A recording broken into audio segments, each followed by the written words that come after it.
Bear with me because I'm speaking completely off the cuff and doing something different. I'm even in a different staircase because I have the house to myself right now. But this is just something that I keep thinking about and I keep wanting to talk about and I never have time to talk about. But I want to do a video series on this and I should just do it. I should just do it. At some point, I will probably do, this is just going to be a general overview video, but I think at some point I will talk about like more specific topics or like subheadings essentially. Currently, I'm just going to talk off the cuff for a bit and then I'll stop. And then I'm sure later I'll have more thoughts and I can talk off the cuff. And it'll be a little disjointed in here and there and recorded piecemeal, but that's just what I have the like wherewithal to do right now. At some point, I would like to sit down and like write out notes and like basically a script and properly talk about stuff. But for now, these are just my immediate thoughts. Some context. I first started reading PC Cast's work in, I think it was 2013. I read the House of Night series, or I started reading the House of Night series, because I had seen some reviews of the series and some comments about it, and I was really curious based on what people were talking about. I was doing a degree in Native Studies and Sociology, and so when people were talking about how stuff like the representation of indigenous people was handled, even just from the little bit that I was seeing in like reviews and like the little quotes people were sharing, I was like, we are not unpacking this enough. We are not addressing enough of the problems here. There is more going on than what we're actually addressing. And so I wanted to read it and explore that and address that myself.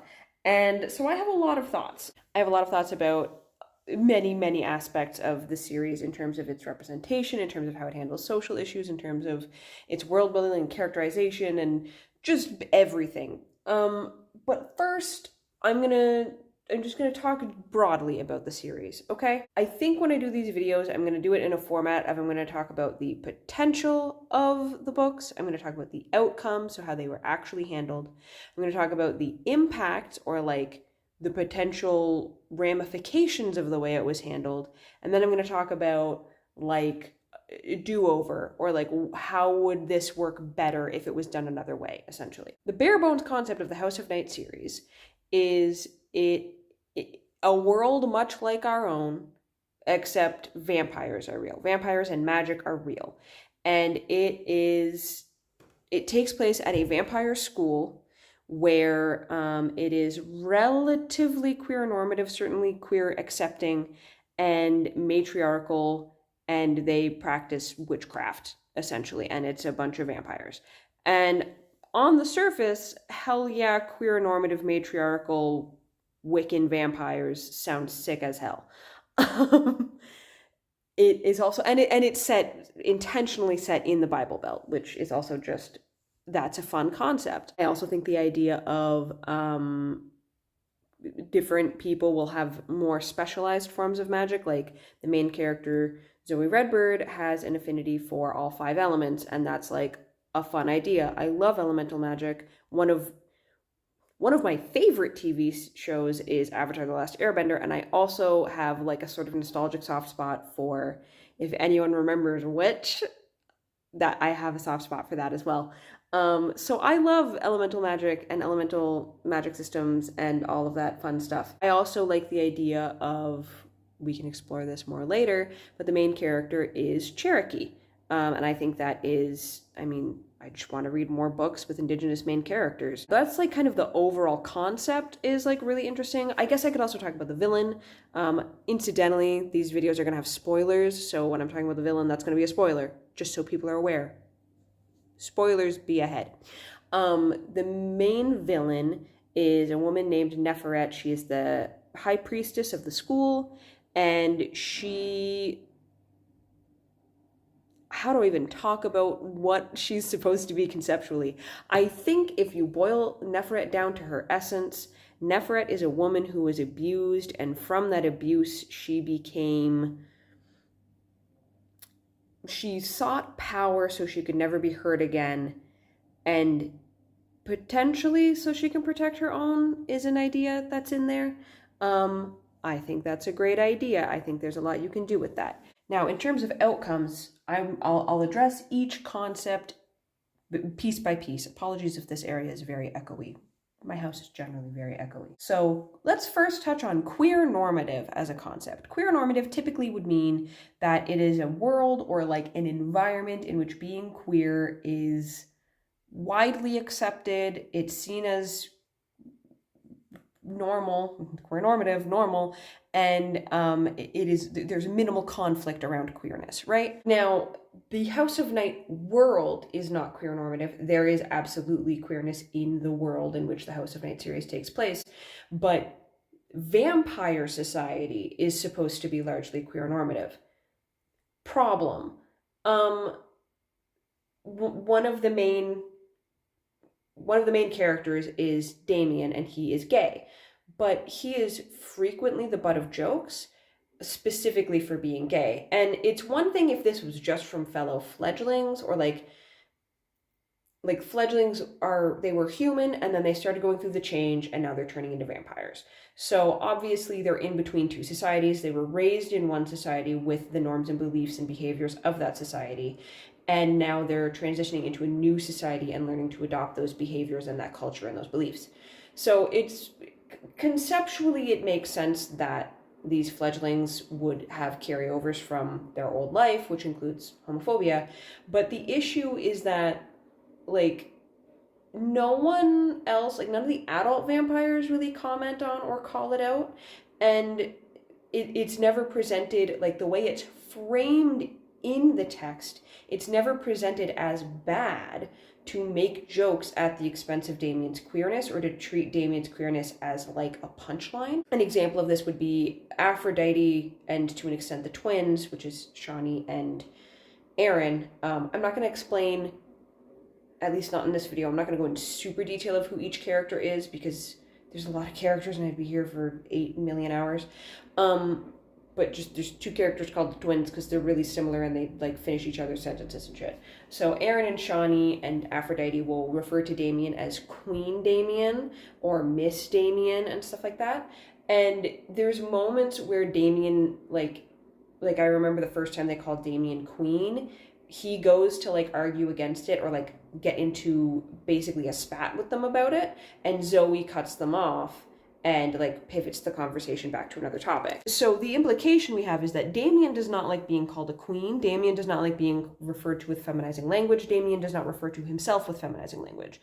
So for it to be a joke to do that to him is like not the most queer normative, supportive, loving thing to do. It's actually pretty shitty. Like on that level, I wouldn't actually say that this series is queer normative. It's also the way in which queerness is presented is itself a problem. I want to do a whole video on that, but just as like a note, like as a quick example, Damien gets a female affinity. Yes, affinities are gendered. Damien gets a female affinity, and that is seen as a sign of like Nyx, who's the goddess of vampires. That's seen as a sign that Nyx like accepts him and his sexuality, which like there's a whole thing in this series of treating male homosexuality as basically synonymous with femininity and adjacent to womanhood. And that's like, there's so much we could unpack with that. There is so much I can unpack with Damien's character and like how queerness is represented. But again, I will save that for a different video because I do want to do a video at some point unpacking everything to do with queerness in this series. Calling the series queer normative, in concept, yes, that is what I can tell, that's what the intent was. In practice, not so much. Also calling the world matriarchal. It is in the sense that all like vampire society is led by high priestesses. High priestesses are women. So I've read all of the original House of Night novels, and I've read all the Otherworld novels, and through those 16 books, the only male priest or high priest that we ever see is Damien. So pretty much exclusively, with very few exceptions, leaders are women in vampire society. So that makes it matriarchal. Problem. It's also extremely normal to sex shame and body police women, which doesn't make sense in a truly matriarchal society. Why would women be shamed for their like femininity and sexuality and their bodies and who they sleep with, and like that doesn't make sense. Again, I could do a whole video talking about the feminism in this series and specifically the representation of women and women's issues. But it's weird. It's also a world in which like saying a man screamed like a girl is like a common insult. Like and again, like not just from the fledglings who are recently human and slowly transitioning to become vampires and join vampire society, but like adult vampires who are hundreds of years old will, like in their narration, compare a man's scream to a girl screaming, and that's supposed to be demeaning. And it's like, why though? That doesn't make sense if it's a matriarchal society in which women are like, you know, revered and put up higher than men and all that stuff. We can also unpack the concept of matriarchy. Again, that's a whole discussion unto itself, but that's the intent of the series, is that it's matriarchal and empowering to women. I would argue maybe not so much. The Wiccan aspects of the series, I will say, I think are probably fine. I know I have some friends who engage with Wicca or Wicca adjacent practices, and they've had some criticisms of the series, but I also know that Wicca is a very diverse practice, so I don't like, that's not something I'm as much in a position to critique because I don't know as much about Wicca, but I think largely it's fine. I will say, as a note, in at least the early books, some of the rituals are plagiarized without credit from other people's rituals and other people's, like, I found a PDF of someone's Book of Shadows that is like almost word for word the same rituals that are used in the House of Night series, but the PDF predates the book in which the ritual was used. I will also say that the Wiccanism, the issue, I know this is a thing in New Age spaces, but it is a thing I would criticize, and that is the co-opting and appropriating of other cultural practices. So there's a whole big point made of the fact that Zoe is Cherokee and how that makes her better at leading rituals because of her, she already knows how to do so many of the parts of these rituals because like smudging is a thing vampires do, and she understands the uses of herbs and plants the way that would be used in vampire rituals because that's how they're used in Cherokee rituals and stuff like that, and like reinterpreting Cherokee prayers and rituals and practices to be about Nyx and vampiric beliefs and Wicca. And I'm like, ooh, that's all kinds of we shouldn't do that. That's all kinds of we shouldn't do that.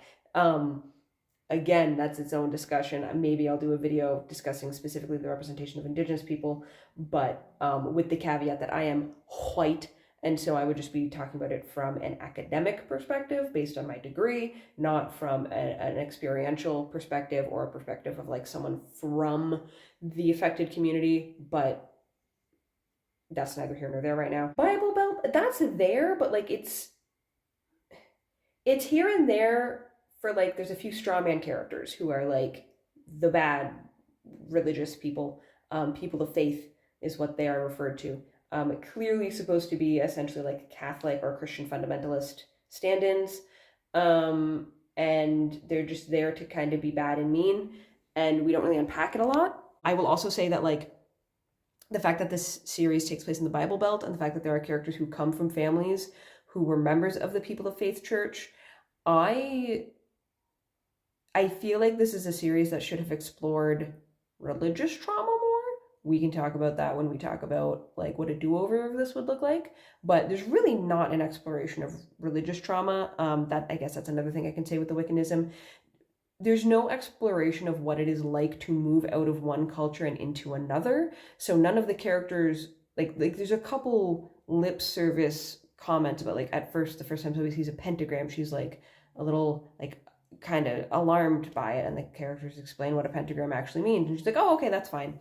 But there's no real like exploration of that like culture shock of what transitioning into new practices and new beliefs is like. It's all just wonderful and perfect immediately.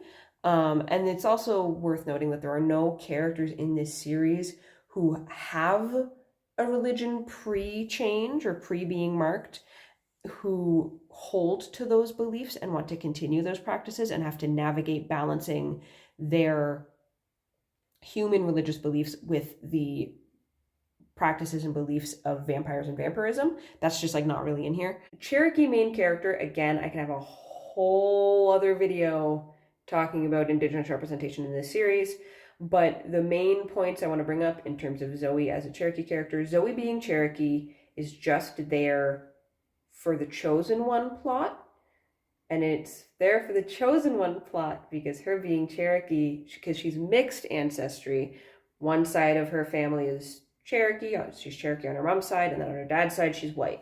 So a mix of being white and Cherokee, a mix of being Indigenous and European, North American Indigenous and European, is that that means that she is a mix of the old ways and the new, the ancient and the modern. And I don't have time right now to fully unpack the issues with that. I will just say there is nothing about any culture that is inherently, any currently living culture, Cherokee is a living culture, any currently living culture is not inherently ancient instead of modern. I'm not phrasing this very well. The Cherokee are just as modern as I am as a white person. There's nothing about being Indigenous that makes someone not modern. And to imply as such is super racist. The main point is just that the point of Zoe being Cherokee is for like spirituality and magic, which in my opinion is, especially because the book is written by a white woman. That's a thing I need to note. The book is credited as a co-author project. PC Cast and her daughter Kristen Cast. Kristen Cast is mixed. Kristen Cast on social media has referred to herself as mixed biracial and calls herself a Black woman, but PC Cast refers to Kristen as a Black and Cherokee woman. Well, white, Black, and Cherokee woman. So take that as you will. But Kristen Cast did not actually write this series. Kristen Cast did not co-author any part of the House of Night series. The early books in particular, I don't know up to what point, but the early books in particular, she was just a teen voice editor. She was there to provide pop culture references and slang. That's all she did. So this book is written by a white woman. And so having a Cherokee character exist just to be special and magical through her Cherokee-ness is uncomfortable. Anyway, that's a whole other topic we could unpack later. Then in terms of the villain and how that's handled, one, Neferet's motives and goals are wildly inconsistent all throughout the entire series. If I could like lay out, and again, maybe I'll do this in a video if I talk about like specifically about characters and plot, but if I laid out Neferet's motives in each book and Neferet's goals in each book, it doesn't make any sense. Like in book 6, she wants to take over the Vampire High Council so that she has the power to start a war with humans, right? That's like a huge goal. And then by the last book in the series, she is taking over a hotel and using mind control powers and powers of possession to force humans to worship her. But just in a hotel, just the humans that are in a hotel. She talks about wanting to take over Tulsa and eventually the world, but like at that point, she just took over a hotel. That's pretty different. So as a villain, Neferet's motives and goals are wildly inconsistent and often don't really make a whole lot of sense, particularly in reference to her backstory, which is that she was abused, specifically sexually abused by her father. And so that like, that is what made her, turn to darkness and all this stuff. But it's not, like, that doesn't really line up with what her goals are. Like, it would make more sense to me if her goals were, again, we can talk about this more in a do-over section, but if her goals were more about becoming powerful to be protective, but then that protectiveness becomes essentially controlling and overbearing and oppressive. That would make a lot more sense, but that's not really what she does. There's some lip service paid to that idea, but that isn't actually what she does. I think that's all I have to talk about in this section. I think I covered all of the concepts I noted in the potential section. So I'm going to go work on some more chores, and then I can talk about like impacts and implications. Sorry, I'm in a new seat because I forgot what I was talking about in the earlier clip and I forgot to talk about the magic system. I love elemental magic. I think elemental magic has a lot of potential. This series doesn't do a whole lot with it, but also does too much with it.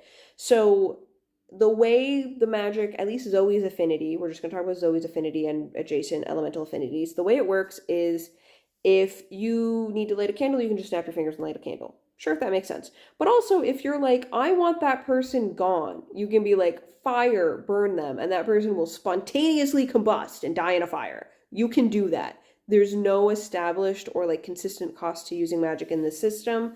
It's just sometimes Zoe gets really tired and she might faint. But for the most part, she can just do whatever she wants. She has thrown people into traffic. She has flown. She has turned herself invisible. She has healed wounds. She has erased a memory block using the metaphorical meaning of the elements. So they are not only just, it's not just physical manifestations of the elements, it is metaphorical or spiritual or like conceptual ideas about the elements and what they do. So these elemental affinities are like wildly overpowered and extremely easy to use. Zoe can use them with almost no practice. So a lot of things that happen in this series, I spend so much time being like, well, why don't they just use their affinities? Why doesn't Zoe use earth? Why doesn't Zoe use fire? Why doesn't Zoe call on wind? What are we doing? And it's everything from mundane stuff. Like there's a scene where characters are trying to, they're setting up basically like a refugee center or like a sanctuary house in the, they have like a equestrian arena and a like combat training arena on the campus. And the ground is all sand. And so they're trying to cover all the sand with tarps. One, there are two people in the scene who have earth affinities. They could just move all the sand aside.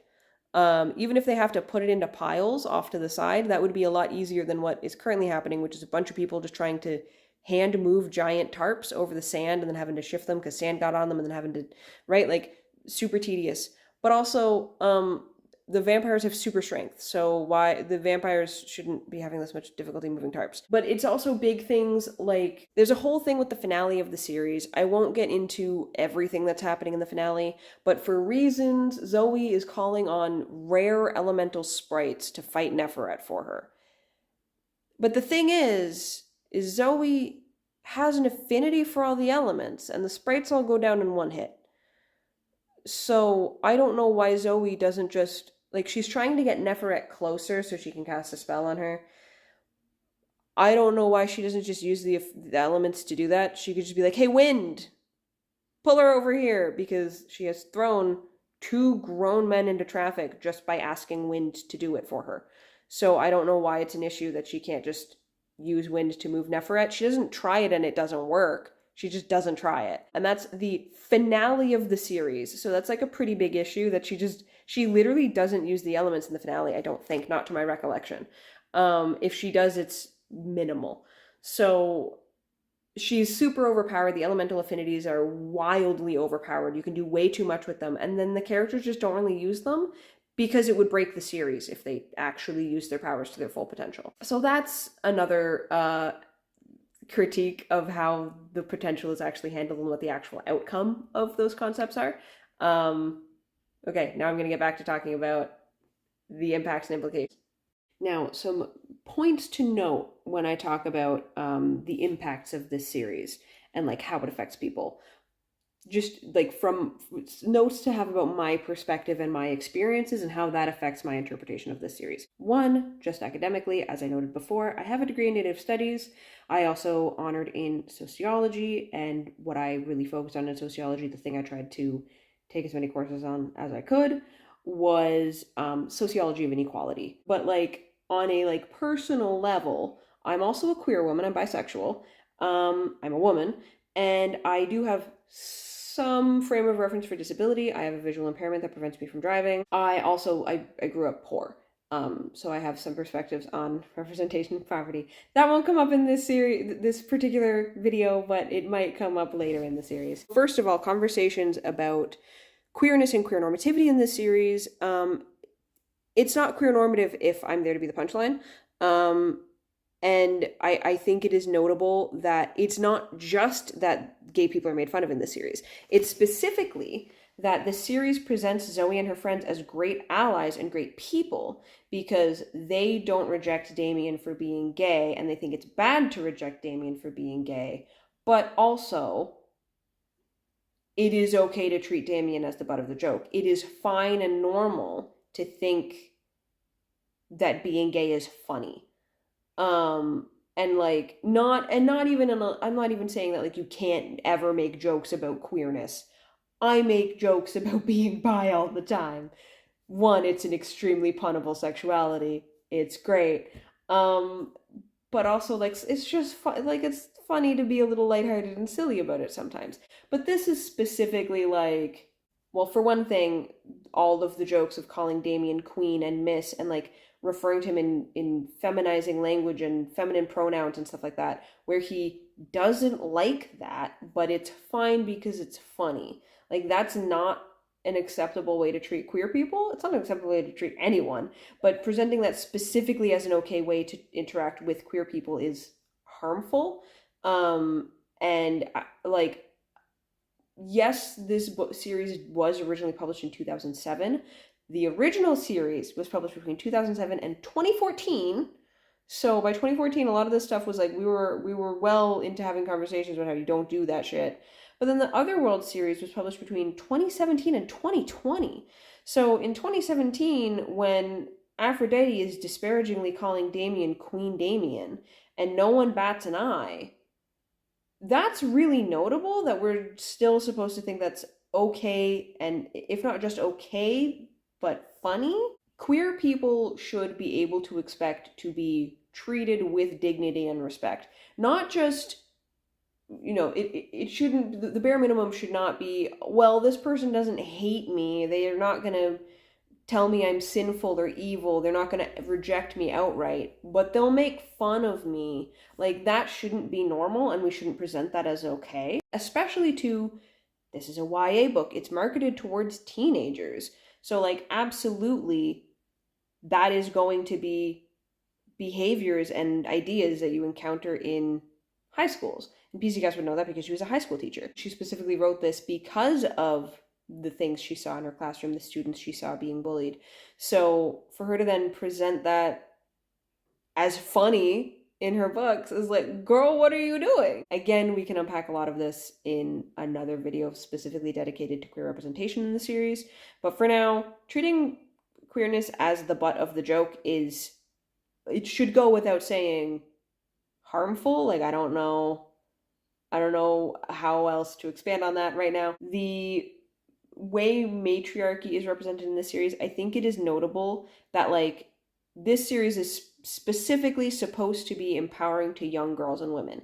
Young girls and women are supposed to read this book and see themselves in the characters and feel proud and powerful seeing women take charge and women be leaders and women be like powerful.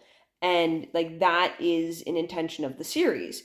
And so then seeing this series of like, that's another thing I could touch on, I guess, is like Zoe is the most powerfully gifted fledgling or vampire like ever in history. No one has had an affinity for all 5 elements, I don't think, ever in the history of vampires. If they have, it was a very long time ago. So she's incredibly powerful. But because she's a woman, she needs a male warrior. And that's not just to like, oh, well, this is a cultural norm, and to like, that's a thing you do because you're a priestess in training and you need someone to protect you, and that's just how it's done. You can still defend yourself, but this is like a, what's the word? A formality. It's not that. There are multiple instances throughout the series where Zoe specifically notes that, well, once there were male warriors nearby, I felt safer. I didn't feel safe until there were male warriors with us. And I'm like, you could incinerate them with a snap of your fingers. That's been demonstrated. You can just say fire burn that person and it does that. So for Zoe to need men to feel safe, and notably not even specifically warriors, there's instances where it's just like Eric, who's like guarding an entrance to a place they're hiding out. Eric is not a trained warrior. We have had no indication that he's taken any kind of like the House of Night offers like fencing classes and taekwondo classes and stuff like that. There's no indication that he's taken any classes like that. So we don't know that he's skilled in any kind of combat. He is an actor. That's what he's good at, is like public speaking and stage presence. why does Zoe feel safer with Eric protecting her when Zoe is indisputably wildly more powerful than Eric? Eric could not do even a fraction of what Zoe can do. So why does Zoe feel more powerful or more protected when he's around? Because he's a man. And so like that idea is like it kind of just completely upends the whole intended message of making like encouraging women to feel powerful and independent, and like they don't need a man to care for or lead them. And then also like all the sex shaming and body policing and stuff like that is like extremely harmful. um I'm sure I could pull up, I mean, I don't have time to do that right now. I'm sure it would take minutes to find multiple sources about impacts of media and young girls' views of their body, young girls' views of their sexuality or sexual activity. Like, I don't think this is new information that slut shaming young girls is bad. And it's done a lot in this series, and I will note that even in there's updated versions of the books. I might do a specific kind of review or analysis of how the books are updated. So far, as of recording this, it's only up to book 3. But so a lot of the language of like calling girls sluts and stuff has been removed from the book, but like it's still in there because characters are still judged for their activities, for how they dress, even if the specific language is changed, that judgment is still there.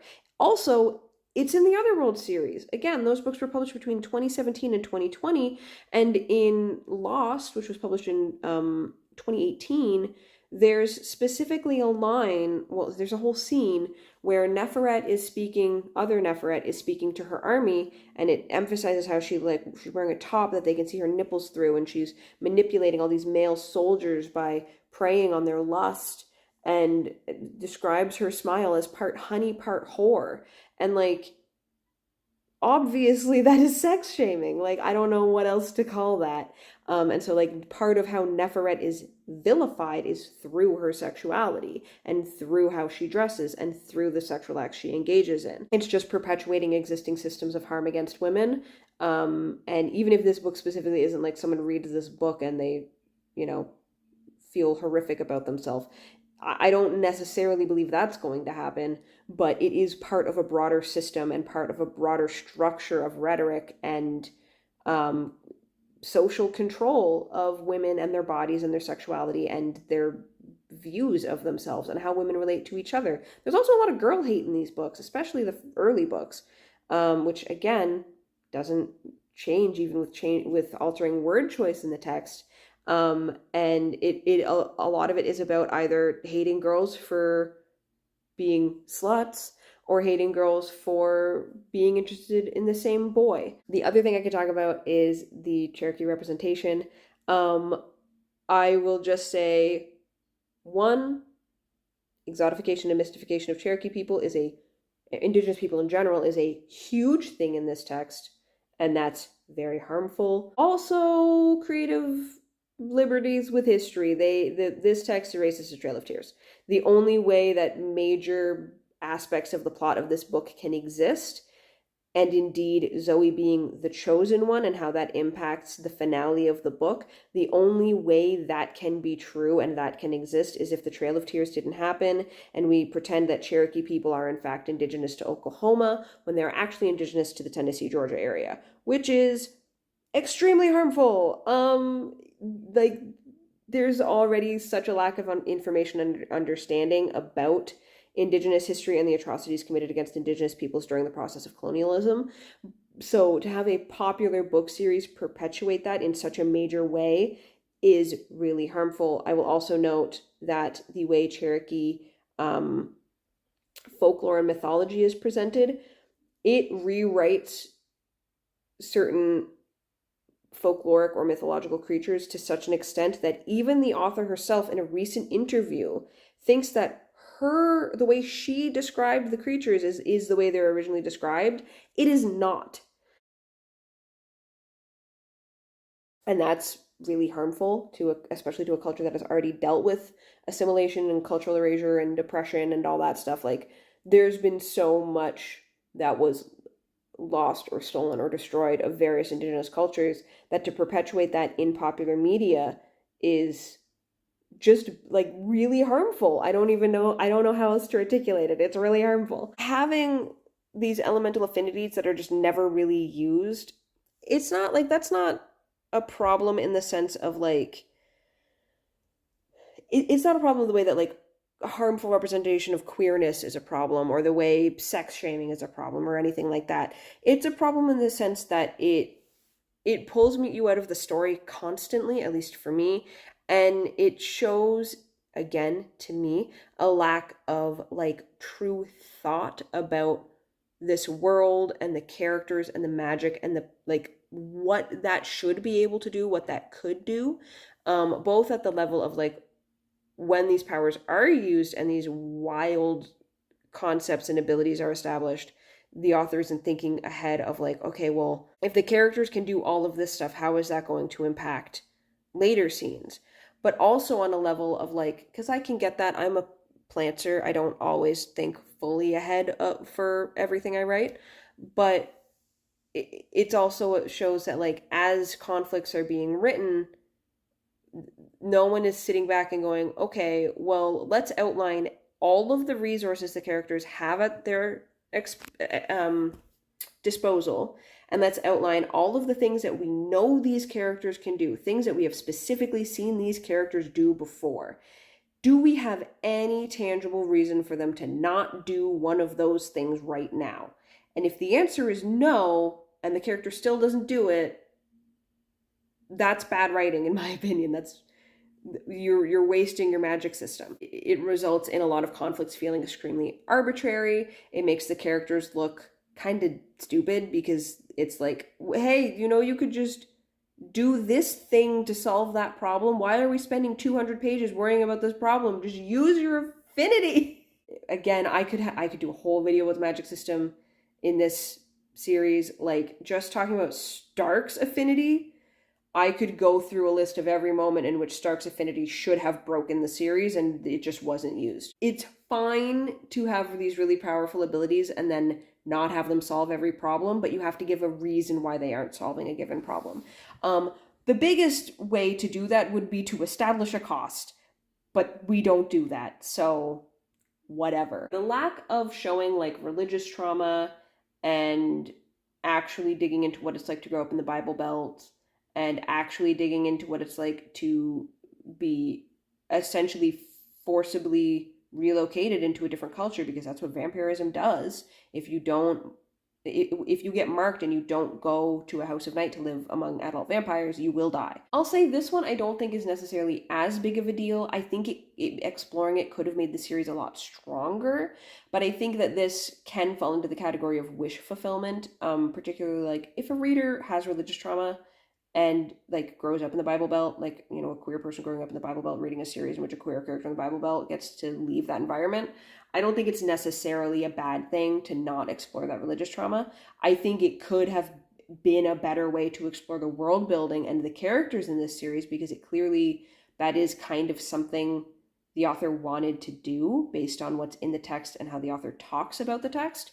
But I don't necessarily think on like looking at a reader to text relationship, I don't think it's necessarily like harmful. I think that's just like, that has potential to be some wish fulfillment. But I, as a reader, do wish, and I think the series could have been stronger if that was something that was properly addressed and explored, particularly in the context of like Nyxism is presented as the one true religion and Nyx is the one true goddess, which I guess that would more be the implication of like, if you have, say, a Muslim student go to the House of Night and they show up and everyone at the school is like, no, your God isn't real, but Nyx is, so you have to worship Nyx. And the Muslim student is there like, okay, but I like Allah, so can I keep doing that though? That's never addressed anywhere in the text. There is, in fact, some Islamophobic shit in this book.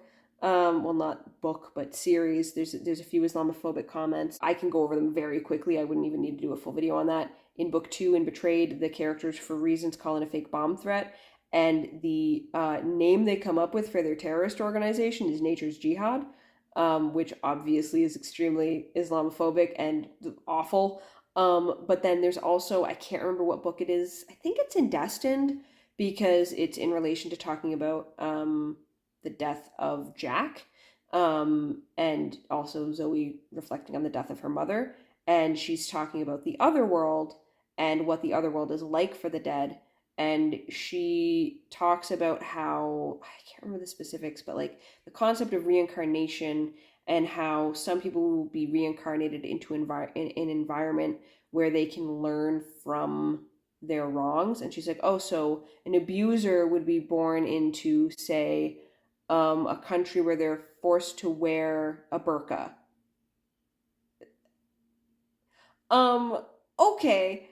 Uh, there's so much to unpack there. The ultimate point is religious headdresses and religious coverings are not inherently oppressive. That's, yeah, that's kind of fucked up. So that in tandem with the lack of exploration about like, or even acknowledgement of like, what if someone's coming into this world, this school, from a different religious background and they actually like that religious background? What's that like? And it's just like never addressed. I think that's a little concerning. Again, particularly in light of Nyx being presented as the one true goddess, that's only ever presented as a good thing. That's a concept I might unpack more if I do another video specifically discussing representation of indigenous people, because we can talk about how that relates to the history of missionary work. Last but certainly not least is, what would do-overs of this look like? Caveat, a bunch of this stuff I want to talk about in more detail later, so I could talk so much about what queer representation of this series would look like if it was done differently, using specific characters as examples. But overall, it would just be actually queer normative. There would be no tolerance for characters bullying. Like, there's a whole thing made about Damien's roommate, like, originally was homophobic. I don't remember the specifics of, I think they were switched. I think they were switched on the roommate's request. And then Damien just doesn't have a roommate because no one wants to room with the gay boy. Which, like, one, on the level of, like, okay, these fledglings are humans who are being introduced to this queer normative world, or ostensibly queer normative world, and so they have all their holdouts and beliefs and behaviors from their old life that they still hold to and are unlearning. But the professors and the people running the school should have like a response to that. Like, I think it would have done, just thought of this now as I'm talking, there's part of the transition into this new culture and this new environment should have been classes teaching them about the things that are and are not okay in vampire society. There should have been essentially like etiquette and morals classes, I guess. I don't know if that's the right term, but like these kids should be taught that like it's not okay to bully and hate gay people. I understand that there will be some people who were raised in an environment where that was the norm, but they're coming into an environment where that is not the norm, and so they should be treated as such. And also just the idea that like it wasn't the professors or the faculty stepping in that roommate situation and protecting Damien by removing that roommate and like giving him a different setup. It was the homophobic roommate specifically demanded a different roommate. That was what got Damien out of that environment. And then also just the fact that like no one else would room with him is like, it's a strange, on the author's part, and again, this was originally published in 2007, but like in a do-over of this series, I think it would have been better to have Damien find a roommate and like get to have that experience of having a roommate who isn't like freaked out by having, you know, a gay person in their room. And it's also stuff like I would have liked to see scenes where, you know, the kids are making fun of Damien, treating him as the butt of the joke, and a professor actually steps in and is like, hey, don't do that. We don't, like, he doesn't like you calling him queen. Stop calling him queen. It's not actually funny. You're just being bullies.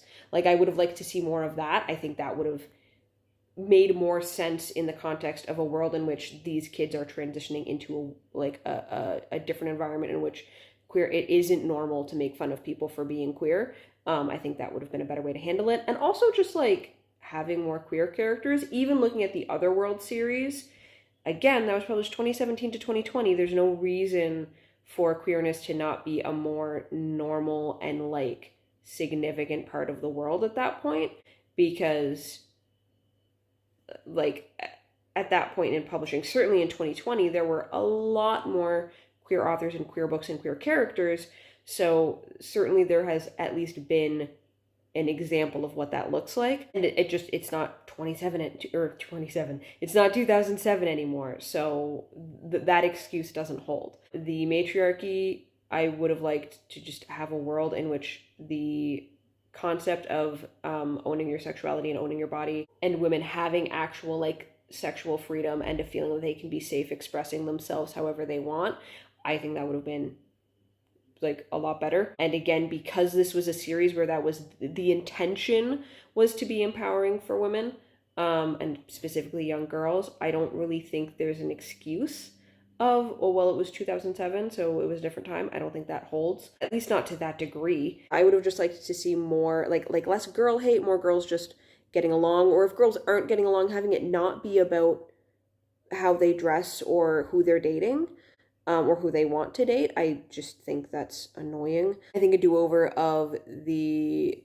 on the religious angle, I think a do-over would involve, again, actually exploring religious trauma. I think that would have been a really interesting thing, because this is one of the things with Damien's character. Damien doesn't really get a character arc. He doesn't get growth. He's just there to be smart and gay. That's all he does. And I think it would have been really interesting, because Damien and Zoe both come from people of faith churches. Like Zoe less so. Her stepdad is of the people of faith, and so that's something that like became part of her life in the last like 3 years from when the story picks up. But Damien was like raised in that environment, and I think it would have been really interesting if that was something that they like unpacked and processed together.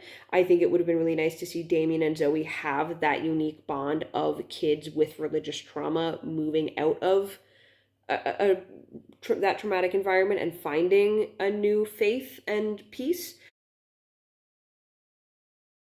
I think that would have been really interesting, and especially like specifically grappling with the idea of Nyx being the goddess instead of the image of God that they were raised with, and the things that they were shamed for, and learning to move away from that shame. Like, I just think there was huge potential for that to be something that the series explored, and it just simply doesn't. Also, again, as I touched on, it would have been really nice to even just have like a hint of a moment relating to a character of another religion grappling with holding their faith while also like Nyx is real, indisputably real, but trying to make sense of their own faith and beliefs in light of being brought into this magic and Nyxism.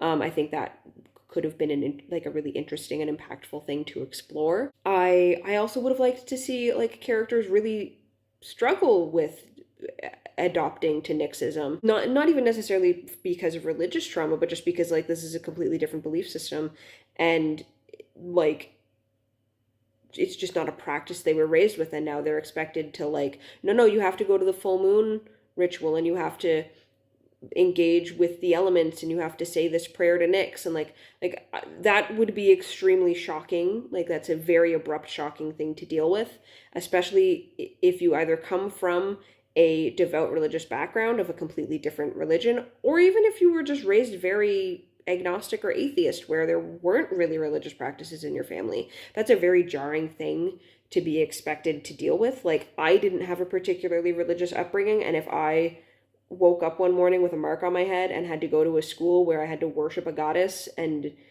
engage in like ritual worship, I would be like, hold on, hang on, what do you mean?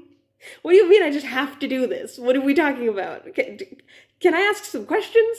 Like, I would have had some issues adapting to that, and I think that would have been like just an interesting thing to explore. I think it would have been really nice in terms of Zoe as a Cherokee character and the representation of indigeneity. I would have liked to see Zoe's indigeneity be a force in her life outside of magic and spirituality. Like, Zoe, I'm trying to think of a way to articulate this. Zoe doesn't have any relationship with any indigenous person other than her grandmother, even though I do recall there being at least one, like, offhand mention of her going to powwows with her grandmother. So Zoe has interfaced with other Cherokee people before, or other indigenous people. I don't know if it was an exclusively Cherokee powwow or if it was an intertribal powwow. But Zoe doesn't have any recollections of playing with other Cherokee or Native American kids. She doesn't, like, when she's at the House of Night, she's never like, oh man, I don't know what the specific food would be, but like something like fry bread is a lot of North American indigenous cultures have something adjacent to that as a food that they eat. She's never like, man, I miss this like cultural food that I would always have at my grandmother's or always have at powwows, and I don't get that at the House of Night. She's never like thinking about or relating to or desiring any aspects of indigenous community or indigenous culture or indigenous life. The only way she interfaces with indigeneity is a handful of indigenous words and indigenous spirituality, and there's in this world an innate magic to being indigenous. And I think it would have been a much more like, even for me, as like, bearing in mind I am a white person, even from my perspective, I can see that, like, I think it would have been a lot more fulfilling and just positive to have an indigenous character who her indigeneity isn't just there to make her special. It's like a part of her life. It's not her whole life. It's not the only thing she is, but like, much the same way she'll make a reference to her favorite TV show, she can also make a reference to her favorite food, and that favorite food can be a Cherokee cultural food, or like the type of food you find at powwows, or right. She just doesn't really relate to the culture as anything other than spirituality and magic and ritual and practice, and that's not the best way to represent indigeneity. I also just would have liked if there were more indigenous characters. The magic system really just needed costs. There needed to be costs to using magic. It could have even been something as simple as like, every time you do a spell, you need to feed. Like, that would have been such a simple cost to establish, and it would have created very real stakes, especially because, like, well, okay, Zoe has someone she can feed from, but that person only has so much blood. And every time she does a spell and needs to feed, that person needs to recover from being fed from. And like, that would have created a level of stakes and cost that I could understand. And like, it would have made things matter. Instead, Zoe can just like do whatever the fuck and be fine, except sometimes she's not. I also, again, would have liked to see more concrete rules about what the elements can do. The fact that the elements can be used for metaphorical purposes is so wild and just makes the magic system so broken that any time a conflict comes up, it doesn't matter what the conflict is. I'm sitting here going, well, if we sit here and puzzle out all of the metaphorical or symbolic or physical manifestation the elements can have, I'm sure we can find a solution. And given that there's no urgency in how the characters respond to a lot of these conflicts, most of the books are like, something will come up and the characters will spend 150 pages either ignoring it or complaining about it or just talking around it.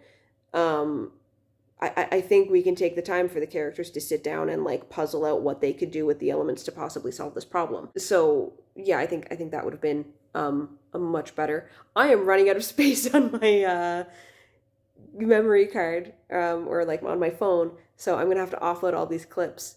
And yeah, I think that's all I have to talk about for this video. I had fun just rambling a bit. I like being able to ramble and unpack things. Again, I would love to do this for various topics in this series, notably indigeneity, queerness, representation of women, and especially sexuality and rape culture. I would love to do how the series handles body image and topics like mental illness and disability and addiction. There's a lot we can touch on. I would also like to have conversations about